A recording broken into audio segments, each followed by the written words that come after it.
Good morning. Crito by Plato. Socrates. Here already, Crito? Surely it is still early. Crito. Indeed it is. About what time? Just before dawn. I wonder that the warder paid any attention to you. He is used to me now, Socrates, because I come here so often. Besides, he is under some small obligation to me. Have you only just come, or have you been here for long? Fairly long. Then why didn't you wake me at once, instead of sitting by my bed so quietly? I wouldn't dream of such a thing, Socrates.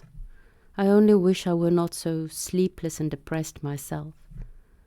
I have been wondering at you because I saw how comfortably you were sleeping, and I deliberately didn't wake you because I wanted you to go on being as comfortable as you could. I have often felt before in the course of my life how fortunate you are in your disposition, but I feel it more than ever now in your present misfortune, when I see how easily and placidly you put up with it. Well, really, Crito, it would be hardly suitable for a man of my age to resent having to die.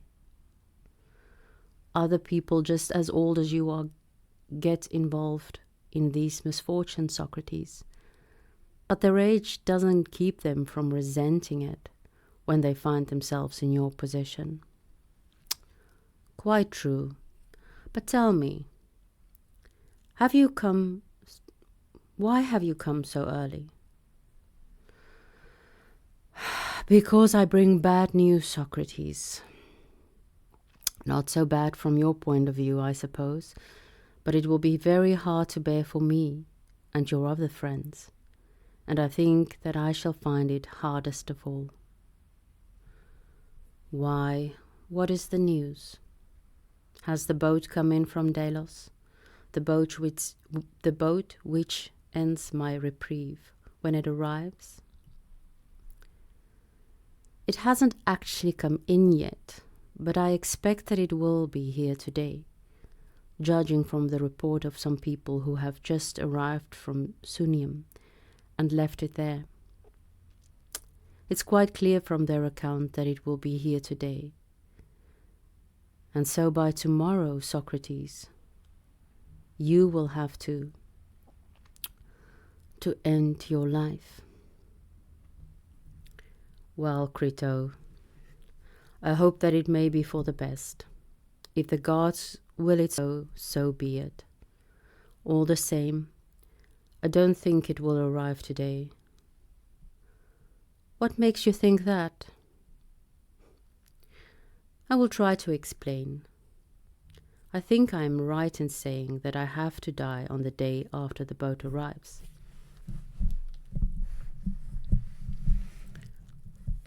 That is what the authorities say, at any rate. Then I don't think it will arrive on this day, that is just beginning, but on the day after. I'm going by a dream that I had in the night, only a little while ago. It looks as though you were right not to wake me up. Why? What was the dream about? I thought I saw a gloriously beautiful woman, dressed in white robes, who came up to me and addressed me in these words. Socrates, to the pleasant land of Phthia,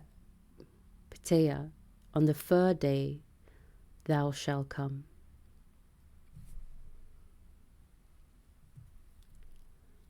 Your dream makes no sense, Socrates. To my mind, Crito, it is perfectly clear. Too clear, apparently. But look here, Socrates. It is still not too late to take my advice and escape. Your death means a double calamity for me.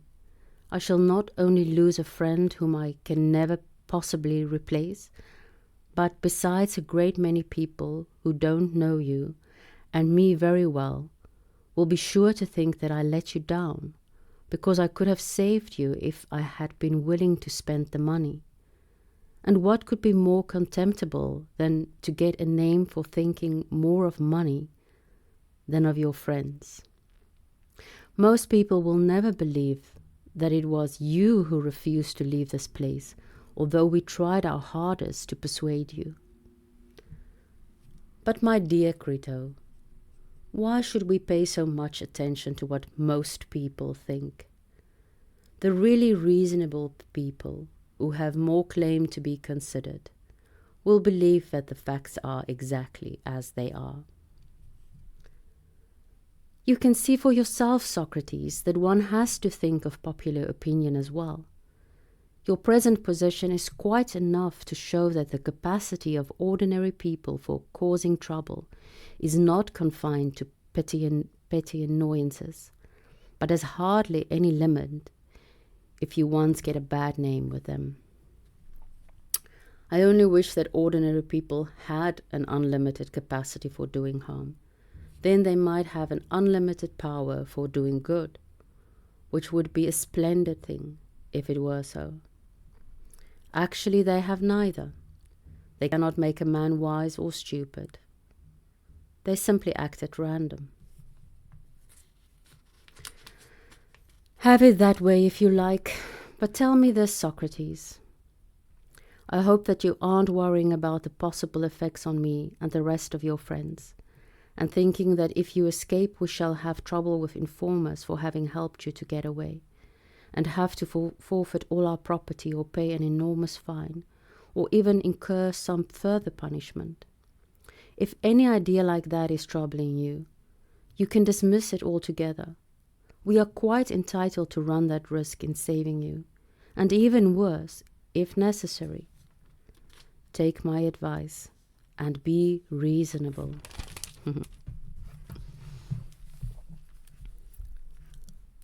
All that you say is very much in my mind, Crito, and a great deal more besides. Very well, then. Don't let it distress you. I know some people who are willing to rescue you from here and get you out of the country for quite a moderate sum. And then surely you realize how cheap these informers are to buy off. We shan't need much money to settle them. And I think you've got enough of my money for yourself already. And then even supposing that in your anxiety for my safety you feel that you oughtn't to spend my money, there are these foreign gentlemen staying in Athens who are quite willing to spend theirs. One of them, Simmias of Thebes, has actually brought the money with him for this very purpose, and Cebes and a number of others are quite ready to do the same. So, as I say, you mustn't let any fears on these grounds make you slacken your efforts to escape, and you mustn't feel any misgivings about what you said at your trial, that you wouldn't know what to do with yourself if you left this country.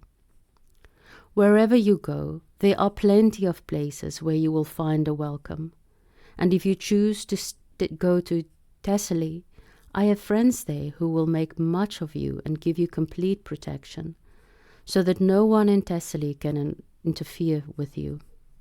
Besides, Socrates, I don't even feel that it is right for you to try to do what you are doing, throwing away your life when you might save it.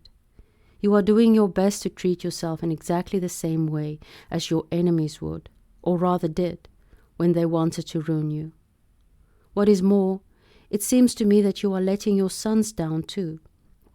You have it in your power to finish their bringing up and education, and instead of that you are proposing to go off and desert them, and so far as you are concerned they will have to take their chance. And what sort of chance are they likely to get? The sort of thing that usually happens to orphans when they lose their parents. Either one ought not to have children at all, or one ought to see their upbringing and education through to the end. It strikes me that you are taking the line of least resistance, whereas you ought to make the choice of a good man and a brave one, considering that you profess to have made goodness your object all through your life. Really, I am ashamed, both on your account and on ours, your friends. It will look as though we had played something like a coward's part all through this affair of yours. First there was the way you came into court when it was quite unnecessary. That was the first act. Then there was the conduct of the defense. That was the second. And finally, to complete the farce, we get this situation, which makes it appear that we have let you slip out of our hands through some lack of courage and enterprise on our part, because we didn't save you, and you didn't save yourself, when it would have been quite possible and practicable if we had been any use at all. There, Socrates, if you aren't careful, besides the suffering, there will be all this disgrace for you and us to bear. Come, make up your mind. Really, it's too late for that now. You ought to have it made up already. There is no alternative. The whole thing must be carried through during this coming night. If we lose any more time, it can't be done. It will be too late. I appeal to you, Socrates. On every ground, take my advice, and please don't be unreasonable. My dear Crito, I appreciate your warm feelings very much. That is, assuming that they have some justification. If not, the stronger they are, the harder they will be to deal with. Very well then, we must consider whether we ought to follow your advice or not. You know that this is not a new idea of mine. It has always been my nature never to accept advice from any of my friends unless reflection shows that it is the best course that reason offers. I cannot abandon the principles which I used to hold in the past, simply because this accident has happened to me. They seem to me to be much as they were, and I respect and regard the same principles now as before.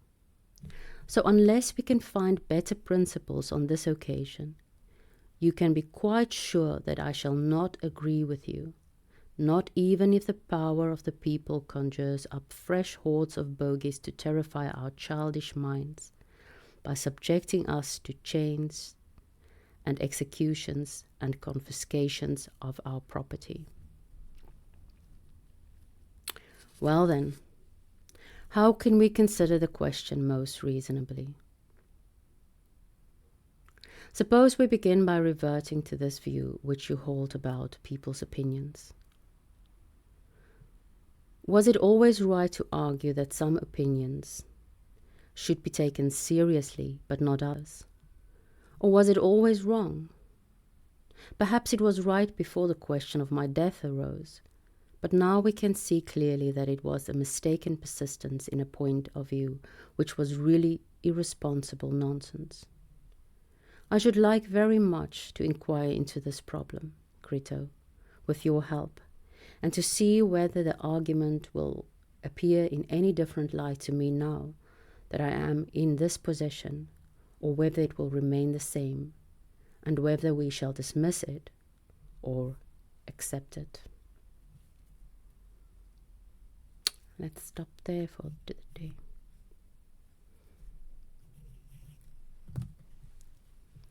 I hope you have a beautiful day.